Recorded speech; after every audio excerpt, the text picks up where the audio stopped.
Hi, എല്ലാവർക്കും നമസ്കാരം. ഇന്നത്തെ കുഞ്ഞു വീഡിയോയിലേക്ക് എല്ലാവർക്കും സ്വാഗതം. ഇന്ന് ഞാൻ ജോലിക്ക് പോവാതെ ലീവ് എടുത്തിരുന്നൊരു ദിവസമാണ് കേട്ടോ. അപ്പം ഇന്നത്തെ കുറച്ച് കുഞ്ഞു കുഞ്ഞു വിശേഷങ്ങളൊക്കെയാണ്. രാവിലത്തെ പണികളൊക്കെ ഒരുങ്ങി വീടിൻ്റെ പുറത്തിറങ്ങിയപ്പോഴാണ് കേട്ടോ മാവൊക്കെ നന്നായി പൂത്ത് നിൽക്കണത് കണ്ടത്. ജോലിക്ക് പോകുമ്പോൾ വൈകിട്ട് 7 മണിയൊക്കെ ആകും എത്തുമ്പോൾ. അപ്പോൾ ഒന്നും നോക്കാനും ഒന്നിനും സമയം ഉണ്ടാവില്ല. അപ്പോൾ അങ്ങനെ ലീവൊക്കെ എടുക്കുന്ന ദിവസമാണ് എല്ലാതും ശ്രദ്ധിച്ചൊന്ന് നോക്കാനും വീടും പരിസരമൊക്കെ ഒന്ന് ശ്രദ്ധിക്കണത്. അപ്പോൾ മാവൊക്കെ നന്നായി പൂത്തിട്ടുണ്ട്. കഴിഞ്ഞ വർഷമൊക്കെ ഈ സമയമായപ്പോഴേക്കും മാങ്ങ വലിയ മാങ്ങ ആയിട്ടുണ്ടായിരുന്നു. അപ്പോൾ ഇത് 2ാം ട്രിപ്പാണ് കേട്ടോ പൂക്കണത്. ഞങ്ങളുടെ മാവ് വർഷത്തിൽ ഒരു 3-4 പ്രാവശ്യമൊക്കെ പൂക്കും. അപ്പോൾ ആദ്യത്തെ പ്രാവശ്യം പൂത്തിട്ടുണ്ടായിരുന്നില്ല. ഇത് 2ാമത്തെ ട്രിപ്പ് പൂക്കലാണ്. അപ്പോൾ ഇനി ഇതൊരു മാസമൊക്കെ കഴിയുമ്പോഴേക്കും നന്നായി അത്യാവശ്യം വലിയ മാങ്ങയാവും. പിന്നെ ചക്കയും തന്നെ ചെറിയ ചെറിയ ഇടിച്ചക്കകൾ താഴെയൊക്കെ ഉണ്ടായിട്ടുണ്ട്. ഇപ്പോൾ വലിയ ചക്കകളൊക്കെ മുകളിലാണ് കേട്ടോ. വലിയ ചക്ക ഏകദേശം മൂത്ത് കറി വയ്ക്കാനൊക്കെ ഇടാൻ തുടങ്ങി.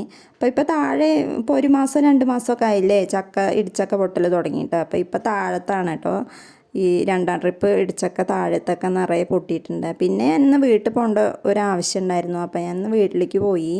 വീട്ടിൽ പോയപ്പോഴാണ് അവിടെ അമ്പലത്തിൽ ഉത്സവം മുളയിട്ടുണ്ടാണ്. അപ്പോൾ വീട്ടിലേക്ക് പറ എടുക്കാൻ വെളിച്ചപ്പാടൊക്കെ വരുന്നുണ്ട്.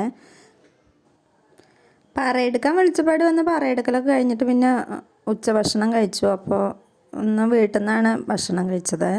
അച്ഛന് ബലിയിടാൻ വേണ്ടിയിട്ട് പോയതാണ്. അപ്പോൾ നാളെയാണ് ബലിയിടേണ്ട ദിവസം. വ്രതമായിരുന്നു. അപ്പോൾ ഒരിക്കലൂണായിരുന്നു. അപ്പോൾ വീട്ടിൽ നിന്ന് അമ്മയുടെ അടുത്തു നിന്നാണ് ഭക്ഷണം കഴിച്ചത്. അത്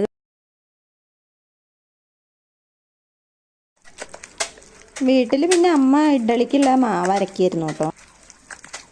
അമ്മ കളിക്കാണ് കല്ല് നീങ്ങണില്ല. അപ്പോൾ കുറേശ്ശെ അരക്കാണ്. തോനുണ്ടെങ്കിൽ കല്ല് നീങ്ങാൻ ബുദ്ധിമുട്ടാ. ഉൾക്കലരി അല്ലേ അല്ലേ. പിന്നെ വ്രതമൊക്കെ കഴിഞ്ഞ് പിറ്റേ ദിവസം ഞങ്ങൾ കരിമ്പുഴ അമ്പലത്തിൽ പോയിട്ടാണ് കേട്ടോ ബലിയിട്ടത്. അപ്പം ഞങ്ങൾ മക്കളും അമ്മയും ഉണ്ടായിരുന്നു. അമ്മയുടെ നാളും കൂടി മരിച്ച ദിവസവും കൂടിയാണ് അന്ന്. അപ്പം ഞങ്ങളുടെ അച്ഛൻ്റെ അമ്മമ്മയുടെയും ദിവസമാണ്. അപ്പോൾ അമ്മയും ബലിയിടാൻ കൂടെ വന്നു. അങ്ങനെ രാവിലെ ഒരു 5:30 അവിടെ എത്തിയിട്ട് ഒരു 6 മണിയൊക്കെ ആയി ബലിയിടൽ തുടങ്ങി. അപ്പോൾ അങ്ങനെ ഒരു 7 മണിയൊക്കെ ആയപ്പോഴേക്കും ഞങ്ങൾ ബലിയിട്ടിട്ട് തിരിച്ചു പോന്നു. അപ്പോൾ 2-3 ഫോട്ടോസൊക്കെ എടുത്തിട്ട് അങ്ങനെ ഒരു 8 മണിയായപ്പോഴേക്കും ഞാൻ എൻ്റെ വീട്ടിലേക്ക് പോന്നു. പിന്നെ വീട്ടിൽ വന്നപ്പോഴാണ് കേട്ടോ നല്ല ചൂടും ആയിരുന്നു. അപ്പോൾ തണുത്തത് എന്തെങ്കിലും കഴിക്കാമെന്ന് കരുതി രാവിലെ നേരത്തെ ബലിയിട്ട് പോകുന്ന കാരണം വീട്ടിൽ പുറത്തുനിന്നൊന്നും കഴിക്കാതെ പോന്നു. അപ്പോൾ വീട്ടിൽ വന്നിട്ട് ഞാൻ തണുത്തത് എന്തെങ്കിലും വിശപ്പുണ്ടായിരുന്നു. അപ്പോൾ അവിലിരിക്കുന്നുണ്ടായിരുന്നു. അപ്പോൾ ഞാനൊരു അവിൽ മിൽക്ക് ഉണ്ടാക്കിയാലോ എന്ന് കരുതി അങ്ങനെ കുറച്ച് പാലും കടലയും പിന്നെ ബിസ്ക്കറ്റും എല്ലാം കൂടെ എടുത്തിട്ട് എൻ്റെ ഒരു ഐഡിയക്ക് ഒരു അവിൽ മിൽക്ക് ഉണ്ടാക്കിയതാണ് കേട്ടോ. പഴമൊന്നും ഉണ്ടായിരുന്നില്ല. ചെറുപഴമൊക്കെ ഉണ്ടെങ്കിൽ നല്ലതാണ്. അപ്പോൾ ചെറുപഴമൊന്നും ഉണ്ടായിരുന്നില്ല. 2 ഐസ്ക്രീം ഉണ്ടായിരുന്നു ഫ്രിഡ്ജിൽ. അപ്പോൾ 2 ഐസ്ക്രീമും കൂടെ എടുത്ത് അങ്ങനെ ഒരു ചെറിയ അവിൽ മിൽക്ക് ഉണ്ടാക്കി. ആദ്യം അവിൽ നന്നായി വറുത്തെടുത്തു. എന്നിട്ട് ഞാൻ കടയിൽ നിന്നൊക്കെ ചന്ദനയ്ക്കൊക്കെ വാങ്ങിയ അവിൽ മിൽക്കിൻ്റെ ആ ഒരു പ്ലാസ്റ്റിക് പാത്രമുണ്ട്. ആ പാത്രത്തിൽ എല്ലാ ഐറ്റംസും ഫില്ല് ചെയ്തിട്ട് ഞാൻ കുറച്ച് സമയം ഫ്രിഡ്ജിൽ വെച്ചു. അപ്പോൾ നല്ല തണുപ്പായിട്ടുണ്ടായിരുന്നു. നല്ല ടേസ്റ്റ് ഉണ്ടായിരുന്നു കേട്ടോ അവിൽ മിൽക്ക്.